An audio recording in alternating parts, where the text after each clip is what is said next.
Welcome into House of Horns. My name is Victor Corona, aka Victor Producer, and today we're previewing the Los Angeles Rams and Indianapolis Colts Week 4 matchup.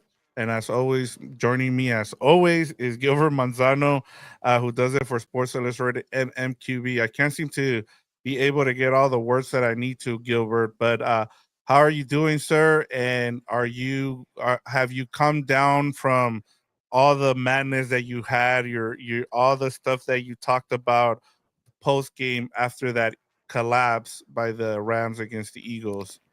Yeah, no, I honestly think this could be a good bounce back game for the Rams. After they had it all set up and ready to win in Philly, big time win, signature victory, and they blew it. So now come back home, handle business against a little fraudy Colts team. They are undefeated though. To their credit, they're 3-0. They beat the Broncos. They beat down the Dolphins. They beat down the Tennessee Titans. These are not it's not the best schedule, but they're undefeated. So go make a statement, make up for it, Rams, and let's see if they bounce back. But I think this is a good opportunity for them to get over what happened in Philadelphia. Yeah, and I'm with you. This is a good bounce back game.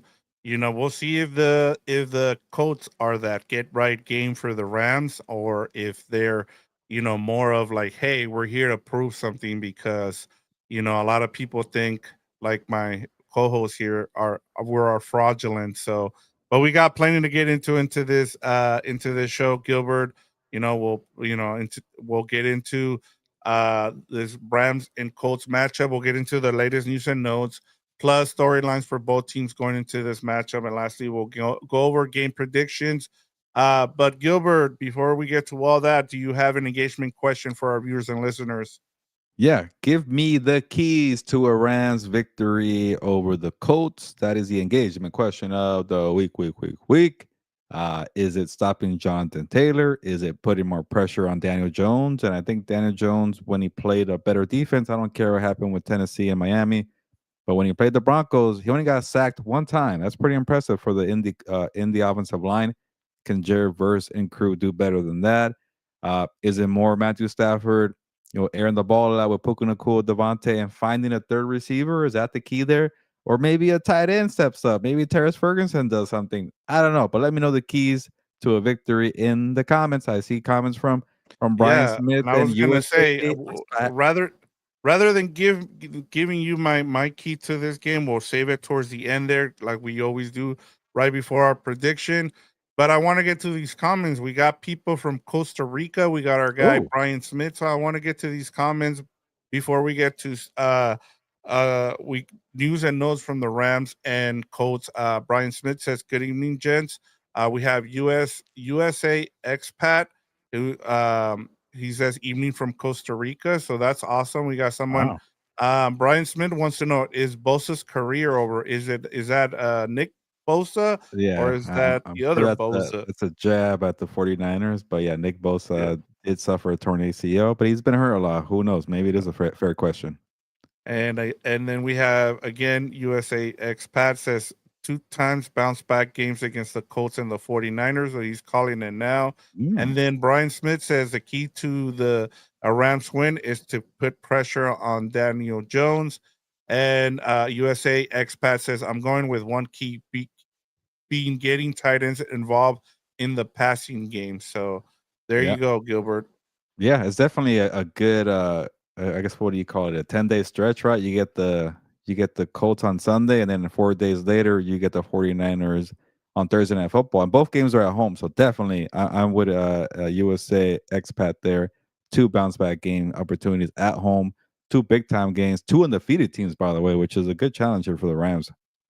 Yep. And are you going to that Rams 49ers game on Thursday Yeah, night football? I am planning on being to that one because, as you know, I'm a superstar. I only go to Yep. primetime games when it's prime time and the lights are on. I'll come out.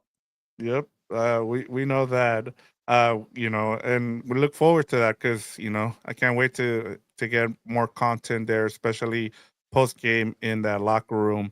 All right, Gilbert. Let's get right to Rams news and notes segment plus the injury report here. I'll go quickly here. It looks like the injury. We'll start off with the injury report, and it came in late, right as we were recording. That's why we kept pushing it back.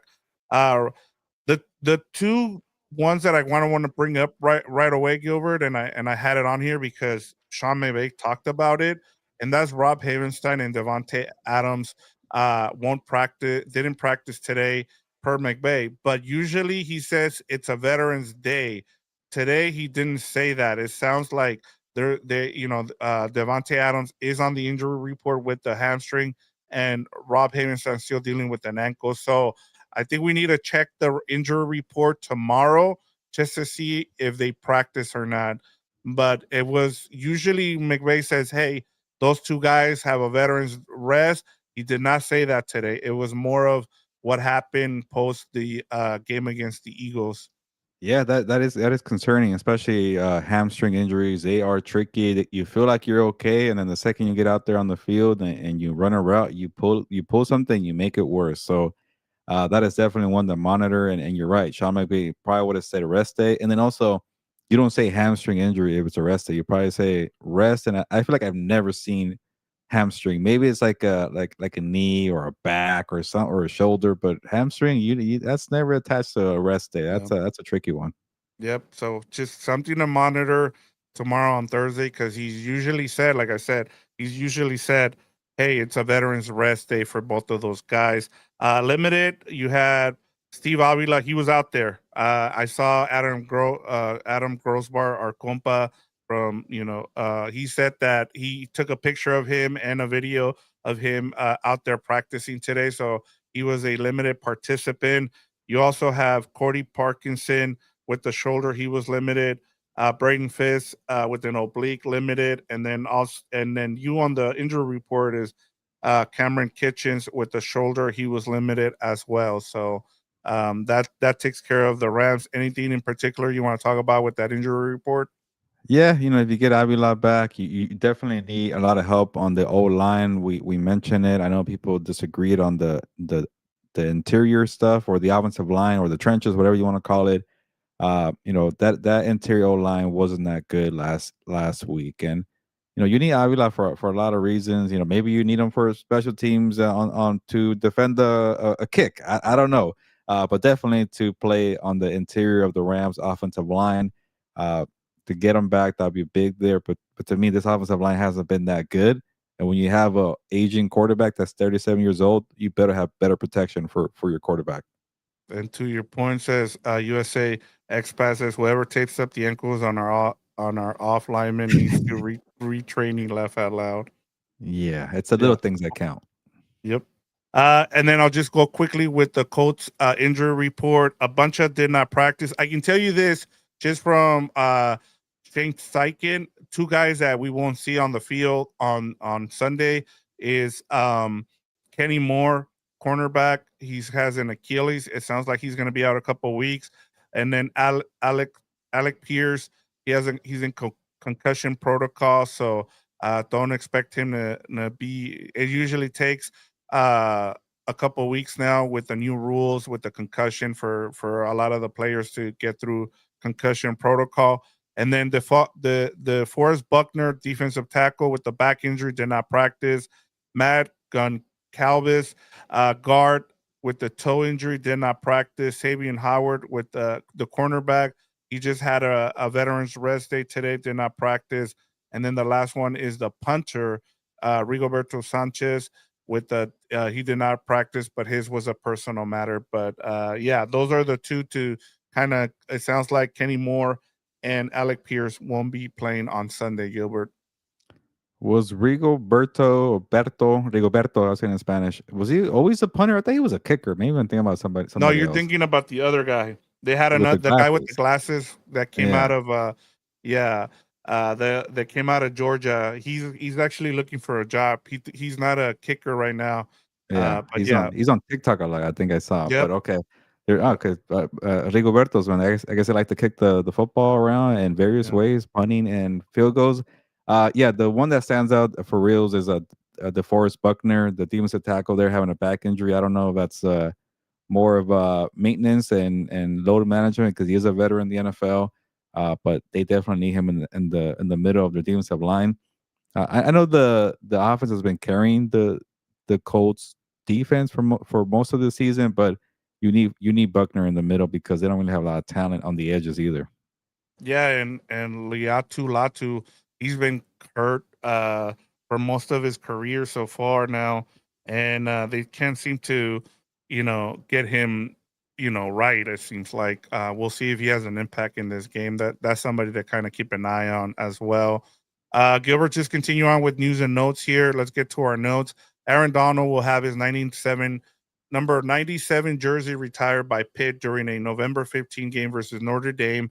Uh, Bruce Spellman from Fox Sports and The Athletic caught up with him, and he said, "It's hard to put into words what it means to have my jersey retired." Donald said, "Born and raised in Pittsburgh, I'm grateful to the University of Pittsburgh for taking a chance on me when many others wouldn't." So pretty cool. Like I feel like we're gonna get to see more and more of these kind of things happen to Aaron Donald. I know the Rams, I'm sure every year they're gonna have something going on for him before they retire his jersey, and also he gets into the Hall of Fame. Yeah, it's always wild to hear the stories about how people overlooked Aaron Donald because of his size, and he just ended up being the greatest decent defensive tackle in the NFL. You could argue about that if you want, but he's definitely top two, probably definitely still number one, maybe top three. But he is a legend in his own right, and to see that honor in his hometown, at his at his former school Pitt, that's a pretty big deal for him.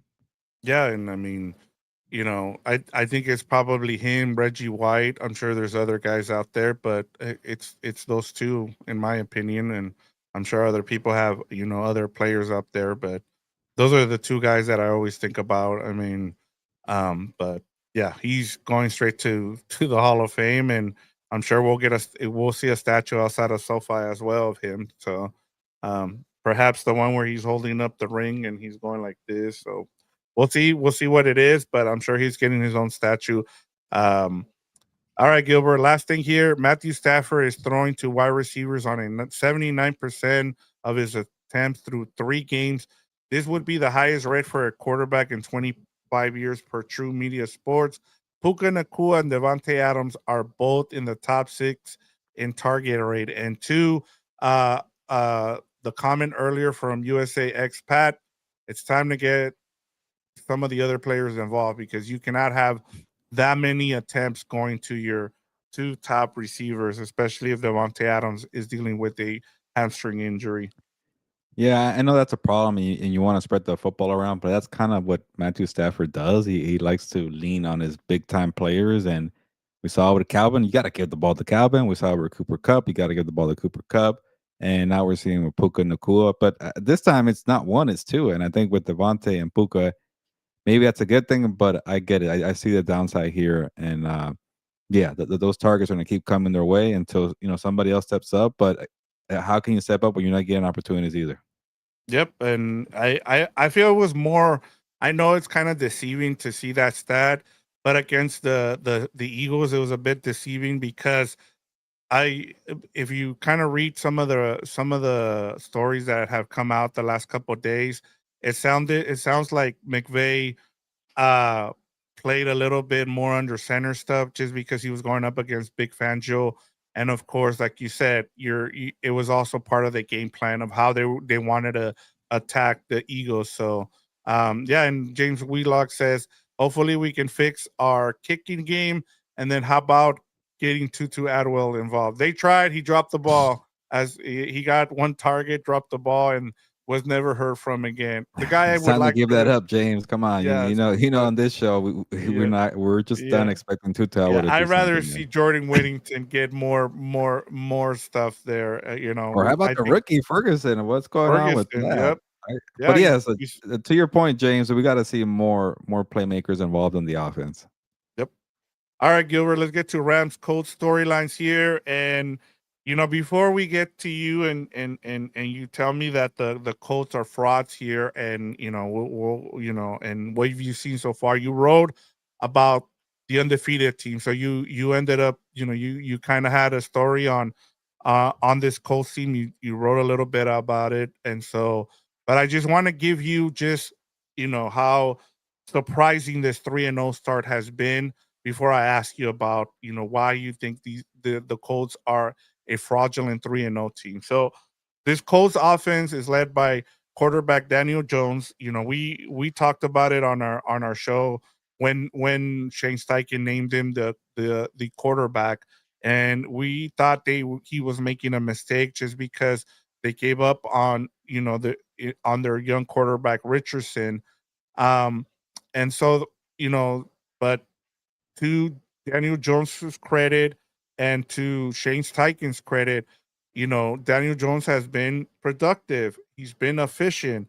As of week 3, he is ranked, the Colts offense is ranked as one of the best in total offense in points per games as well, Gilbert. So under Steichen's system, Jones has thrived. He's thrown 0 interceptions through the first 3 games, and he seems like he's a perfect fit, like for this Shane Steichen offense. We saw what he did with the Eagles as a OC. We saw what he did when he was the OC with the Chargers and Justin Herbert.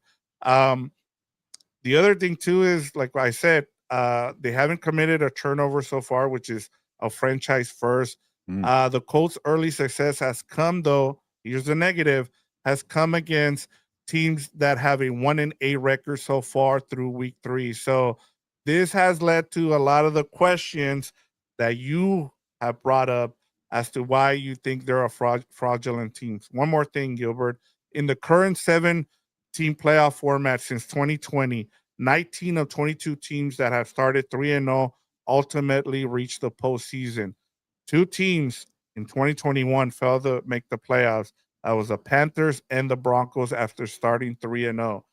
So, Gilbert, I pose to you this question now, and you've written about it. The Colts 3-0 start, is it smoke and mirrors, or are they a legit playoff contender? And should the Rams be worried about this matchup come Sunday? Yeah, you know what? I won't be totally negative to start here. I think it could be yes to both. I definitely is. It is smoke and mirrors, but I think they could be a playoff team too. And I don't a playoff team and Super Bowl contenders are two different things to me. So if you could just find a wild card team or become a wild card team and then lose in the first round, that's a playoff contender. That's fine. Or you could, or maybe a better word is like fringe wild card team, and that's what the Colts are. And to stay with the positive, sometimes, like you say, Vic, you can't, make a different schedule. You just play the teams that are in front of you. And a good sign of a surprise team that's going to be a playoff team are when they play inferior opponents, you beat up on them. You don't even make it Yep. close. And that's a good sign for the Colts. They beat up on Miami, a Miami team that hung around with Buffalo. And then I don't know how much credit you get for beating the Tennessee Titans because the Titans are terrible. They probably belong in some college football conference that I can't even name right now because there's so many conferences. But put Tennessee in one of those. But regardless, they still dropped 41 points there.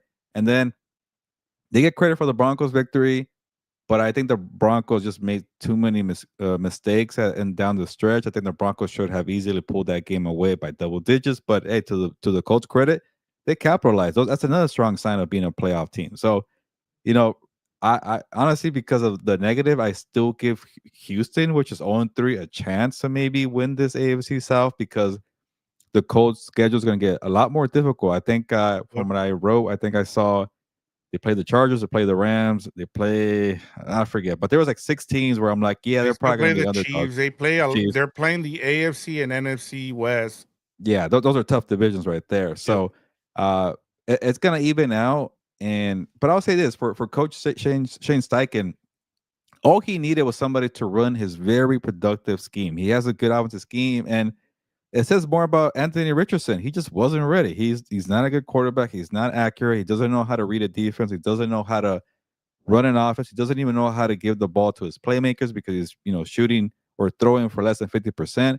You forget that they have Michael Pittman Jr. You forget that they have Jonathan Taylor. You forget they got Josh Downs and now a very good rookie tight end in Tyler Warren. So Daniel Jones is doing that, and Daniel Jones always got in trouble with interceptions, fumbles, but when he protected the football that year they made the playoffs in New York, he was running the Dable scheme. So to his credit, he's a Duke guy. He knows how to process very quickly and learn schemes right away.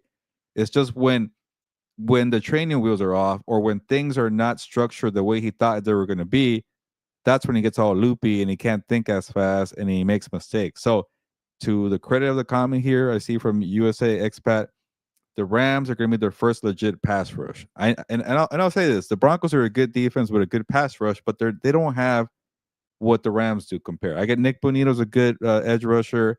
And they got some good pieces there up top, but I think the Rams front is better than Denver's. And to Indy's credit, they only allowed one sack that day, and they were playing at home as well. So they've been tested somewhat. But I go back to the Rams in Philly. The way they beat up Jalen Hurts in the first half and maybe 2.5 quarters, I know they led up there. They made adjustments, but I have more faith in Jalen Hurts making those adjustments and getting up and fighting to live another day than I do Daniel Jones. When things get ugly, he tends to turn the ball over. But that's in New York. This is not, Indiana Jones here to take the name there. So I'm trying to be nice here. I just don't see it. And I think I wrote from that story you're referring to at SI.com, I wrote the Colts are a distant sixth place team when it comes to undefeated teams. There's six undefeated tems. I'd rather have the 49ers. I'd rather have the Buccaneers, Chargers, Bills, Eagles. Those are way better teams. But I'd rather have the 1-2 Chiefs. I'd rather have the 1-2 Ravens. I'd rather have for sure the 2-1 Rams. I'd rather have the 2-1 Lions than the Colts. They're undefeated. That's awesome. Big whoop. Here comes a tough team on your schedule. Go out and prove it.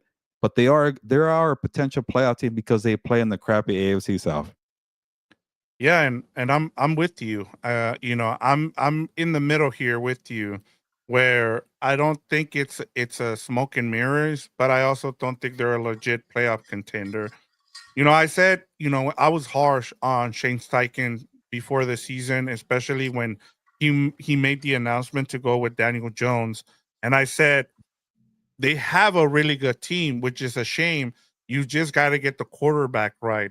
And it seems like you found something in Daniel Jones, and like I said, one of the things we fall victim to, especially in today's, NFL football, is that we stay with the stigma that we've had on quarterbacks where they failed. And sometimes, look, they find something new, they need a change of scenery, and it helps. Daniel Jones is playing so well that it might cost Brian Dable his job, not just and why I think they might have panicked and started Jackson Dart. We saw this before too when CJ Stroud was out playing Bryce Young. What happens? The Panthers fire their coach. The same thing might be going on here. And credit to Shane Steichen to be able to, you know, change things around and be able to find the guy that can run his system and do it correctly. And you're starting to see, I mean, they're scoring a bunch of points, but to the credit, but as to someone said, like you're going up a level now, and that you're not at home. Like the Broncos, I feel like they've been overrated. We talked about it as well. If you come in here against the Rams and you put up a good showing, then I think you get the respect of guys like you, Gilbert. And I think it's about showing it, not just being like, hey, we were able to beat up on a bunch of bad teams and we took advantage of a win against the Broncos, where if we're being honest, they probably should have lost that game if it wasn't for you know, uh, a bad kick. And I even had issues with Shane Steichen kind of settling for a field goal there, where he got bailed out by a terrible. It was a good call, but it was the Broncos making a mistake there and jumping over the center there. So there's a lot to kind of go over here, but I'll say the last thing here, and I'll switch over. The other thing too, Gilbert, that I've kind of been impressed with this team is that they finally moved away from Gus Bradley and they brought in a someone that actually knows how to run a defense in today's NFL, and that is Lou Adaromo. I feel like he got kicked out by the Cincinnati Bengals when it wasn't even his fault. Like I understand why they got rid of him, but at the same time, I'm like, this is a guy who was up for coaching jobs. He's not gonna forget how to coach. And so that is something that I'll keep an eye on for this game is Lou Adaromo, and they've been opportunistic in being able to take the ball away. So, he brings a new thing to that defense, and so that'll be something I'll keep an eye on. But that's why I don't think it's a smoke and mirrors, is because they actually have a good coaching staff with the Colts now.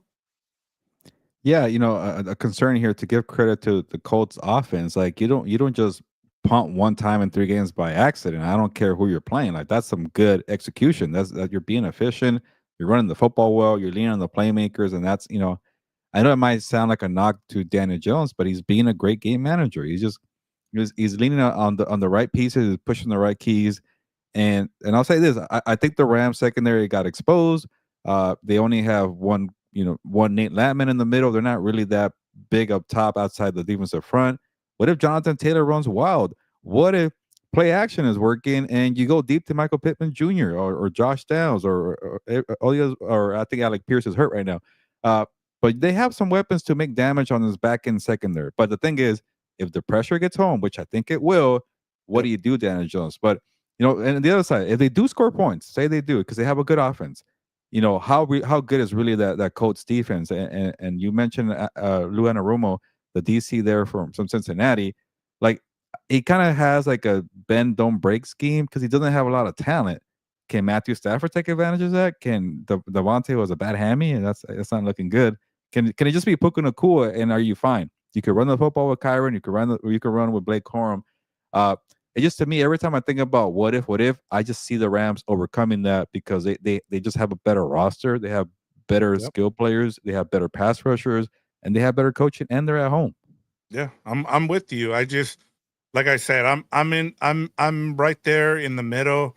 I don't I don't think they're frauds. I just they and we'll see what happens. I just want to make sure that we don't just take the Colts here for granted, and then they I that's the one thing. Any team can upset another team in the NFL. We've seen it, but at the same time, I wanted to make sure that we talked about why they've been at 3-0, and not just hey, disregard them just because they're 1-8.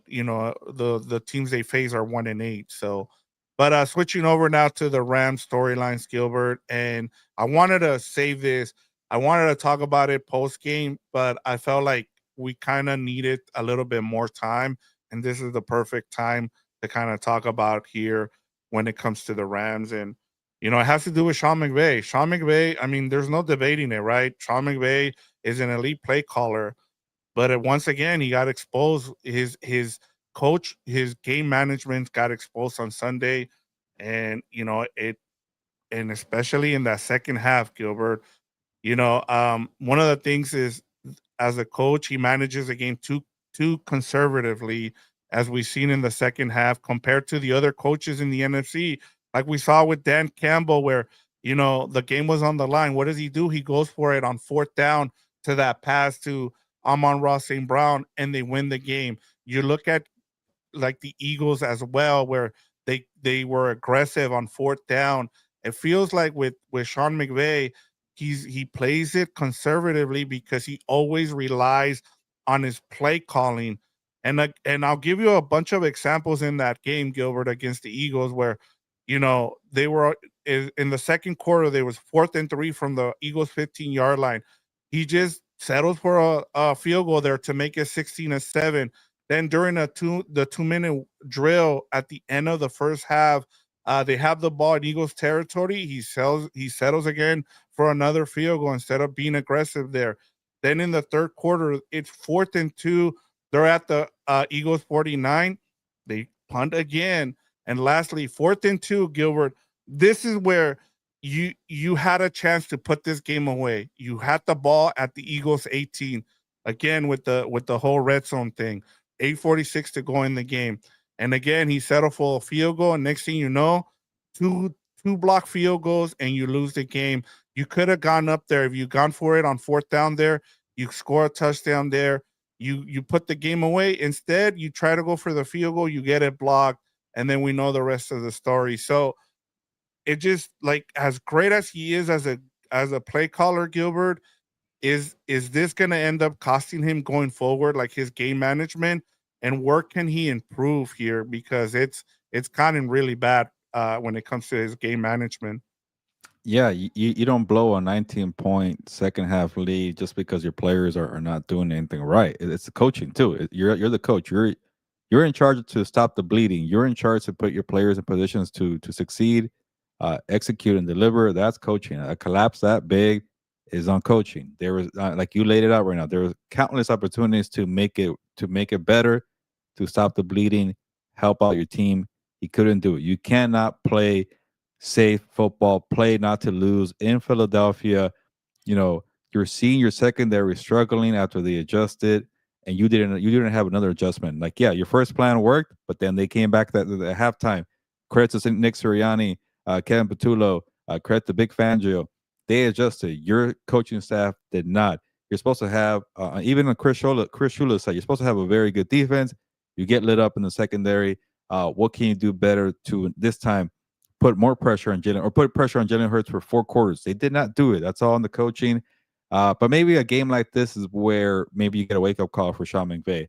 And I feel like it's become a theme where we do criticize Sean McVay, the play caller. We do criticize Sean McVay, the late game management, decision maker.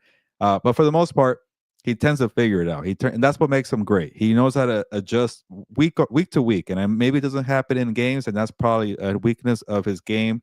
And we think about too much of the beautiful play calls, the beautiful designs, the production. We think about all that. So he's not a perfect coach, but for the most part, he evens out. He is better than most coaches. So I always, when it comes to Sean McVay, panic a button or slander, I'm always Yeah. like, he's gonna figure it out. Yep. I freak out about a lot of things. I'm negative. I'm pessimistic for a whole lot of things, and people know this. You've been watching us for the last few years. But when Yeah. it comes to Sean McVay, I just kind of say he's gonna figure it out. So again, like we mentioned in the start of the show, it's a perfect bounce back game for various reasons, especially Sean McVay. You're facing a good coach in Shane Steichen. You've mentioned this before too, Vic. Shane Steichen came from the Nick Sirianni tree in Philadelphia. He was there for a couple of years. He could probably pick the brain of Sirianni. How do you do it against the Rams? Like it's all going to be a benefit to him. So he better be on his A game. Anarumo also an experience. He was a coordinator. You have the better talent, but you got to execute when it comes to coaching as well. So let's see if he figures it out this week, and Yeah. definitely be And more aggressive. I'm with you. yeah, and it just, and it's not just McVay. It's like some of the guys from that tree, the Shanahans, like the LaFleur. We saw what happened against the Browns too. Like the hipster coaches just seem to, not have the, as they say, the balls to go for it. And you have, like you said, you've been on this about the meathead guys like the Nick Sirianni's and and the Dan Campbells. Like, they're aggressive, even though everybody just assumes like, oh, these guys don't know football because they're just coaches. And then the other thing too, and I thought somebody brought up a good point, is like from USA expat, McVay might need some tough love from his assistant coaches in regards to game management. And I go back to this. You wrote about this, Gilbert. You've been talking about this. And this is why I brought this up, is you've said you don't like the fact that a lot of these head coaches, like the Shanahans, like the LaFleur, they like calling plays instead of just being the head coach. Let other guys do their job. Hire an offensive coordinator to call plays, hire a defensive coordinator to run the defense. I feel like these hipster coaches want to be able to do everything. And I feel like if you take that away from him, he can concentrate on being a better game manager. And I just wanted to get your thoughts on that. Yeah, no, I'm loving that. You're kind of the negative one here. You're the one that's freaking out. Hipster coaches, I love that one. I'm gonna start taking that one. These damn hipster coaches, because Yeah. it's good to be on the other side. But yeah, I think you have a point too, Victor, because there's a reason why. Maybe that's the connection. Like, he's struggling with game management because he's too focused on play calling. Like, you can't do everything if you have. It's such an important role, play calling. Like, when your defense is out there, you're focused on what Stafford did. You're trying to review the plays to adjust. How can you be delegating the whole team when you're so focused on one thing? And so that could be part of it too. And I'll say it again, and because you brought it up, and it came to mind too this week, and I wrote about it because Brian Callahan, the Titans coach, gave up play calling. You should have done that a long time ago. And maybe it's a little harsh to say never be a play caller if you're the head coach. But I made a rule, and I wrote about it. If you're a rookie head coach, first time being a head coach in the NFL, you should not be allowed to call plays your first year. Go learn how to be a CEO, learn and make sure special teams, defense, and offense are operating properly. And also make sure that you're focused on game management. You're making decisions like Dan Campbell, Mike Tomlin, John Harbaugh. John Harbaugh's been struggling in late game situations, but coaches that don't call plays have been around for a long time. I'm sure it's easier to just kind of, when your moment comes to make a decision, you're not thinking about other things. Also, you're able to kind of just, okay, what's going on here, what's going on over there. Even guys like Raheem Morris in Atlanta, he finally said, Jeff Ulbrich, I know Nope. defense, but can you help me out? Call the plays. Like, that's fine. I love that. But to Sean McVay's credit, he makes it work. He won a Super Bowl. He's usually in the playoffs. Besides that one year I was there because I cursed that Yeah. team in 2022. Kyle Shanahan the same way. But and I wrote about also with the Brian Callen situation. Coaches have egos. Coaches are too competitive. They think they could do what Sean McVay does. They think they could do what Kyle Shanahan does. And the ones that say, I don't care about that, my ego doesn't hurt. Dan Campbell, a perfect example. I'm here to just give you a blueprint, instill foundation, instill culture, set the standard, and here's the DNA how we're going to operate. Can you do that? That's what CEOs do. They just kind of make sure things are running smoothly. When all eyes on you and the moment comes to make a decision, then it's time your time to shine. And that's why guys like Sirianni and Campbell shine, because they have less to do and they're ready for the moment. I'm not saying Sean McVay should give up play calling. He's great No. at it. He's done it, but it's becoming a pattern where he does has these blunders here, and say maybe it's been a couple years, Vic, where they haven't, like, it's one thing to make it to the playoffs, but you got to win some damn Super Bowls again, right? You can't just have one Super Bowl. Like Mike Tomlin only had one. John Harbaugh has one. So at some point, you gotta not let this be a hindrance, or that's that a word? I think it is. Because I feel like they kind of have a ceiling, right? They have a roof there, and it's like divisional round. But how can you become Super Bowl contenders? And maybe it is game management, Vic. Yeah. And I mean, I was thinking about it with him, and he's not gonna give up game manage. He's not gonna give up play calling as he should. It. He's a great play caller. I think at the end of the day, you just wanna, and he's even said it. Like, that's the thing too that kind of made me think about this, Gilbert. Two of the three games so far post game, he's criticized his own self with the play calling, and we'll get into the whole red zone thing too. But yeah, he's kind on himself, and it might be something where he might need to kind of take some responsibilities off his shoulder, and and we'll see what happens. But he's such a great play caller that I don't see him doing that, and he shouldn't. But yeah, the game management thing, he needs to he And and they hired somebody. Remember, they brought a guy from the Titans over to help him with that. Or did he leave to go join the Patriots? I forget, but maybe that's what happened. Because I know yeah, it was Brable's guy who came it might have over been Nick last Haley. year. Might have been Yeah, Nick Haley who went to the Houston, but I forget.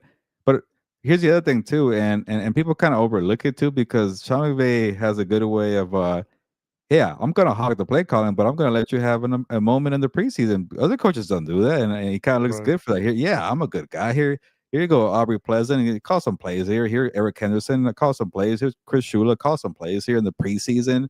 And then his guys are always ready for when they go be coaches elsewhere and call plays. It's like, I got them ready. Don't call me a Yeah, hogger here of plays. So he kind of gets by with that too. But why can't Sean McVay just let other people get the shine, like Dan Campbell? But I get it. Like, he's really good at what he does. But it'll be kind of cool if he just lets other people shine. Like, I love seeing John Morton, the OC of the Lions, get his shine on Monday night. I love seeing Kelvin Shepard, defensive coordinator, who's only 37 years old, get his shine there for the Lions. Like, so to me, that's the way guys get better. And when you're hogging play calling, this is a whole different topic. But you know, how can coaches around you get better? But to Sean McVay's credit, his tree is pretty good. yeah, you can honestly, you can't hate on it. I mean, you see, like, the half the teams in the NFL are pretty much from the Sean McVay tree. So he's done a great job with that. But before we get to our keys to a Rams win here, Gilbert, I want to get to these comments because people have been really patient and we appreciate it. I know we got into a big topic there, but Here, let me start off with James Wheelock. He says, can't take the Colts lightly. Delbert Salgado says, jumping in late. My only concern is for the Rams not to be allergic to the end zone, as we saw. Like, I think they went what, 3 of 5 or something, or 4 of 9 or something like that in the red zone. Not good. A bunch of field goals. James Wheelock says Rams must pressure Daniels. Henry Camacho says Danny Dimes has a talent. He'll be facing a tough 7-man front because it's at home. The Rams should pull ahead. Colts are confident. Core's a close game. McVay has a good record in short weeks. Yeah, I like what Henry is saying there. Danny Dimes does have some talent, but you haven't seen the front, and I've been saying that the whole show. Yep. Continue on. Henry says, remember, the Eagles had to do everything they did and still almost lost. Rams are a bad matchup. USA expat says, McVay might need some tough love. We talked about this earlier. Alexander H says, I couldn't agree more. We've had many games in the past where we let the other team come back late. Luckily, most of the time we win. Yeah. One more here from Alexander H. Says, McVay is awesome, but I could do better with less late game heart attacks. One last one here from Henry. He says game management was not why the Rams lost. One more touchdown in the red zone, and we're talking about how the Rams outplayed them in their crib. So there you go, Gilbert. Yeah, I know. Also, Rams fans are frustrated with the first touchdown the Eagles got on the false start. So you could pinpoint to a lot of things where the game was lost and maybe not potentially, or not. It's not all the Rams' fault. It's not game management. It's not whatever it is. It's just that's what it is with close games. You could pinpoint to a lot of things, and you just can't get that game back. It is what it is. Yep, I'm with you. All right, Gilbert. Keys to a Rams win versus the Indianapolis Colts on defense. Gilbert, what do you got? Yeah. So definitely, I think pressure is obviously the biggest factor here, and that's going to be the major key to winning the game because that's what the Rams do. They know how to bring pressure, but it'd be nice if the secondary bounces back. It'd be nice if Chris Shula gets some more a bit better rotations out there, puts guys in positions to maybe get an interception. I don't know, just find some creativity with the rotation that you have. I know you're not facing AJ Brown, who's just his physical presence and made the Rams secondaries look like high schoolers. And when you're facing Emmanuel Forbes, who weighs a buck 40 and AJ Brown's 240, that's a mismatch. But the Colts don't have guys like that. I think Michael Pittman Jr. is a good wide receiver, but it'd be nice if the secondary steps up, plays with pride, and says, okay, we're better than what we showed last week. Yeah, I think for me, it's containing Jonathan Taylor. Jonathan Taylor has Oh, yeah. been the best running back through 3 games in the NFL. You talked about it earlier with Shane Steichen. He's probably going to hit up Sirianni and try to see how they can go about attacking this defense. Yeah, and just and the other thing is Daniel Jones has been excellent against the blitz this season. So one way to counter that is to kind of show some simulated pressures, try to confuse him.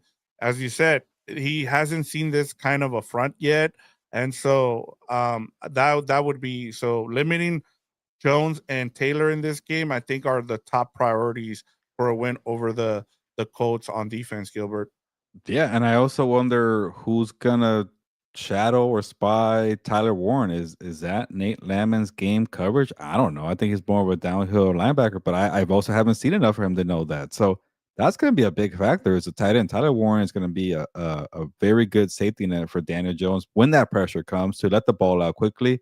And then he might get a balanced attack because, like you mentioned, Jonathan Taylor is balling out right now. So those are two factors right there that are going to be critical, and maybe that's not something that the secondary has a part of because they tend to deal with wide receivers. But maybe you put one of these safeties on Tyler Warren because Yeah, they put he has Quinn to Lake. safeties. Yeah, Yeah, put Quinn Lake on him. Put Quinn Lake on Tyler Warren.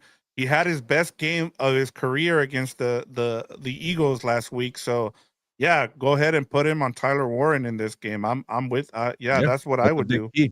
Big key for a big game for Quentin Lake is to do that, and yeah, he might be the only option they have to contain him because he's pretty damn good. And then the rest focus on Jonathan Taylor, and then the rest should fall in place. Yeah, I'm with you. All right, let's move over to the offense, Gilbert. What do you got? Yeah. Again, I have my doubts about this Colts defense. They are better coached. They don't have a lot of pressure. Buckner's hurt as well. I don't really, it's kind of like the Rams secondary. Like they don't have a lot of talent there. I'm surprised Xavier Howard was still on the team. I forgot he was on the Colts, the Yeah, longtime Miami Dolphin. that's who you have to go and look for. Like kind of like what you did last week, Yeah. where they were going after the second corner. I think this is where, right? Yeah. So, but the thing with Devontae Adams' hamstring injury is it really concerning. That could be a problem. But honestly, it wouldn't be a problem. It's just one of these games where Stafford just says, "Puka, come bail us out, be the hero." Obviously, you want to have a good balance attack with Kyron and Blake, which they had something last week. So that be balanced and then feed Puka Nakua. I think those are the keys there. Yeah. We talked about it. We know that McVay's gonna have a great game plan in this game to go up against Lou Adaromo's defense. As you said, they're like bent don't break. So I think and I'll go through the comments right now because a bunch of people already, we love the comments and they've made some good points. But yeah, continue to be a balanced running attack, Gilbert. You saw last week, Kyron Williams had his best game so far this season. He almost got to 100 yards. He was running angry. Blake Corum was a good change of pace running back last week. And then this is my number one thing, Gilbert, and it's been driving me crazy, and it has not to do with the Rams, but just whether it's been high school, college, or the NFL. Like I see less and less quarterbacks getting under center, and I don't understand why people do not like to put the quarterback under center. Their best offense last week against the Eagles was when they put um, Matthew Stafford under center. Their play action, they were great in play action, Gilbert, last week. They had their best success. And then lastly, run more 12 personnel. I'm asking you, McVay, run more 12 personnel, especially when you get in the red zone. We saw it when we've seen it. We saw it twice in the first two games. It led to touchdowns by Davis Allen. Run more 12 personnel in the red zone. Yeah, I know that's one. It's for Sean McVay. It's always run 12 personnel and have better late game management. So Yeah, we'll see if they do that. I wouldn't hold your breath on the 12 personnel. We can't even see yeah, Ferguson on the field, but you do have Davis Allen, you have Parkinson, and Higby out there. So they do have the option, regardless of the rookie not being ready. But we know McVay loves 11 personnel, even though he doesn't have a yep, third wide receiver that's contributing right now. yep. All right, before we get to our game predictions here, Gilbert, again, I want to go through these uh comments before we give our predictions here. We have DJ Fono. He said, "What's up, Ramilia? I'm still mad. Are you guys going to the Colts game? We are not going to the Colts game. Gilbert's got he's got to follow the whole NFL, but we will be here for you guys right after the game. So Gilbert's going to give us about 20 minutes and we'll give you guys our post game thoughts right after the game. Maybe give us a couple minutes, but we should be on between what, like 4:45, right around there. Yeah, we got a later game. We're back to 1 p.m. game. So yeah, right Yeah. before Sunday Night Football or around that time. Yeah, USA expat says give our pass rusher more crowd noise. I think that's another thing too. Like I I'm interested and Ram fans tell me this if I'm interested to see whether or not Colts fans are gonna travel to this game. I don't know if they're great, if they're a team that travels well with their fans. And I would like to see Ram fans take over that stadium like they should. But that'll be something I'll keep an eye on. Michael Armenta, who we haven't heard from in a while, he's like, "What's Yeah. up, compa?" So good to have Michael Armenta on here. DJ Fono said, "By the way, best DY record in the background, compa." Daddy Yeah, Yankee. yeah, yeah. Some Daddy Yankee back here. I just got it for my birthday, so shout out to my wife. She got me that vinyl. Very Henry cool. Camacho says if they can shut down Taylor, make Dimes try to beat the Rams through the air. So that's a key for him. They can shut down Taylor and make Danny Dimes try to beat them through the air. Alexander says, think they'll spread the ball more this time around. Maybe include Adwell to open up the field, Gilbert. People do not give up on Tutu, and I already see Michael Armento's comment. We gotta stop. We gotta stop with Tutu. Maybe people are just trolling me at this point. Yeah, maybe.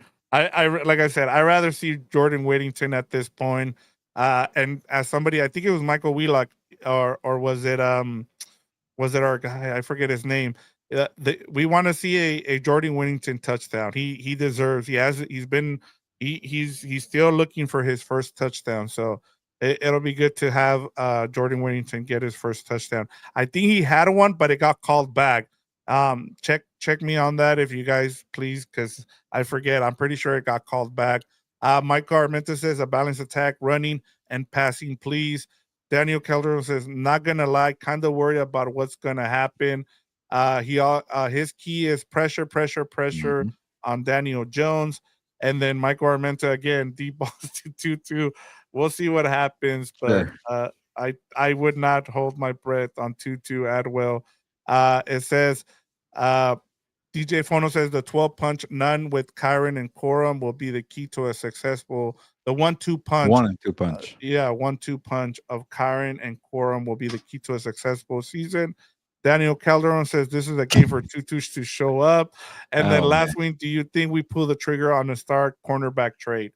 I think I'm getting trolled here with Tutu Atwell comments. It's not gonna happen. The guy averages 10 targets a season and 5 catches per year, and one of them is for 40 yards. So let's stop with Tutu Atwell. But it's okay. Keep trolling me. I find it funny and annoying. So if you guys can laugh. And yeah, I don't know who that star cornerback is out there. Daniel, like to put this example here for you. Last year, the best cornerback on the market was Marshawn Lattimore from the Saints to the Commanders. He has not been good. There's a reason why he was on the market, because he is well past his prime. He got picked on pretty heavily last year, and they blamed it to injuries. Well, I think he's healthy, and he's still playing bad. So he got hurt again against the Raiders. Yeah, star cornerbacks just don't make it out. They're hard to get. So I don't know who it is, but they need to find some good ones. Yeah, we'll see. We'll see what happens. There's not a lot of Jalen Ramseys where that are out there where you can go and get that was pay 2 first-round picks, I think, too. 2 first-round picks. Be willing to do that too. Yeah, and so I just don't see where. Maybe Leslie can pull something out of the hat. Maybe but yeah, they need help in the secondary there. All right, Gilbert, the Rams are 3.5 point favorites. The over under here is 49.5. What's the right side of this line? Yeah, and before I forget, because we do have a lot of comments and people like to type right now, this is good. Go ahead and wish Victor a belated happy birthday. It was his birthday on Monday, so get the comments going and say happy birthday, Victor. But I will not be taking the points here for the Colts. I will be laying the points for the Rams. I think they could cover. I think they could win in a big way. I'm not saying a total domination, but they are just better than the Colts in most fashion. And they're at home, and they're pretty pissed off. So I think they bounce back pretty well here. And now that I think about it, Vic, maybe it might be kind of a high over, but that's a tough one. 49.5 here. Yeah, that's a lot of points, and we don't know if this Colts offense is for real. That game against the Colts was at home, but even that seemed like they struggled to. Yeah, I know they didn't punt, I think, in that game, but still, it's gonna be hard, especially on the road. So I'm with you. I like the Colts to cover here, and we'll say I'll go, and then I like the under here if I'm being honest. So I'm with the under here too. I'm with you. We have La Habra Sports Fan says happy birthday, Rick. Thank you so much. You didn't have to do that. And then one more there. Mike Gorman's the Padre has been not as intense as compared to the last 4 games last season. I thought that was a good patch for us last week. They just didn't do it for 4 quarters. Been sacking. Yeah, they had 4 or 5 sacks against Jalen Hurts. Yeah. They've been good. One more here from times. Yeah, one more here, Felicidades. Thank you, Delbert. And then all right, Gilbert, our game predictions here. Give us your scores, guys, on the comments. What's your prediction for this game? We're gonna get Gilbert's right now. Yeah.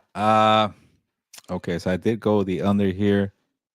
I say the Rams win. Let's go with like 27 to, I don't know, like 20. There you go. 27-20. I still get the under. The Rams cover. Rams win by a touchdown here. Okay. All right. I'm gonna go 23-20 Rams. They get out to a like someone said earlier. They get out to a like about a 10-point lead, and then the Colts just score a late, garbage touchdown that makes it a 3-point game, and then you get the cover there by the Colts. But I feel like the Rams are they're gonna take care of business in this game.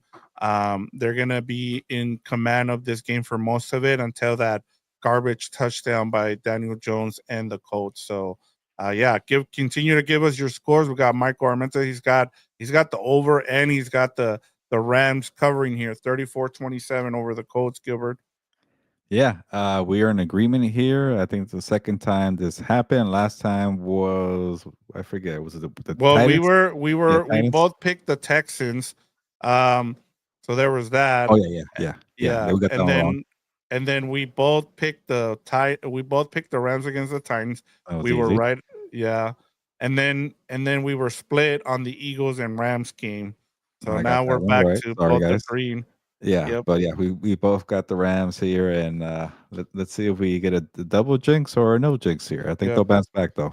Yeah, join us post game and let us know if we're responsible if they end up losing for the jinx here. Alexandre says happy birthday, enjoy your day. Thank you. Wins for the Rams on your birthday. That'd be great. That'd be a good week here. Ooh, And then Rams 30 and then the Colts 21. That's his wow, score here for high Alexander scoring H. game. And Delbert has it 42-24, pretty much Whoa, doubling up here. So a lot of high scores, a lot of 42 overs, points. and the Rams uh covering here, Gilbert. So there you go, Gilbert. We talked about game management for the Rams. Oh, we got La Habra Sports Fan 07, Rams 27. I mean 26-21. So another it's right the under here with 47 points, and you got the Rams covering. So Yeah, that's yeah, awesome. And then thank you, Michael, for the birthday wishes. I appreciate that. But Gilbert, yeah, we talked about game management. We talked about the whether or not the Colts are frauds. But yeah, it's time to get ready for this game, and see if the Rams can improve to 3-1.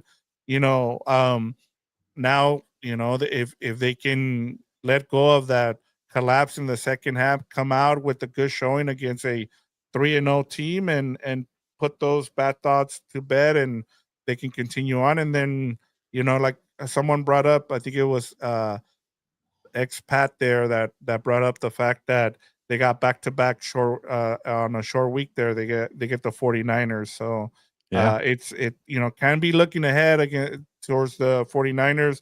Make sure you take care of business against the Colts, Gilbert. Yeah, should be a fun game between the Rams and the undefeated Colts. We'll see what they're made of on Sunday. We appreciate all the comments. We appreciate all the support here. Don't forget to be a compa, tell a compa about House of Horns and Compas on the Beat. Any of your Rams fans, if you're at a tailgate, a Rams party, a watch party, a SoFi party, you're at the game. Tell people about House of Horns. We would definitely appreciate that. We want to keep growing this channel and keep growing the audience here. So, but this is a great turnout here. We love it. But it's time to get going. On that note, ya nos vamos. Pues, Jorge, we are live.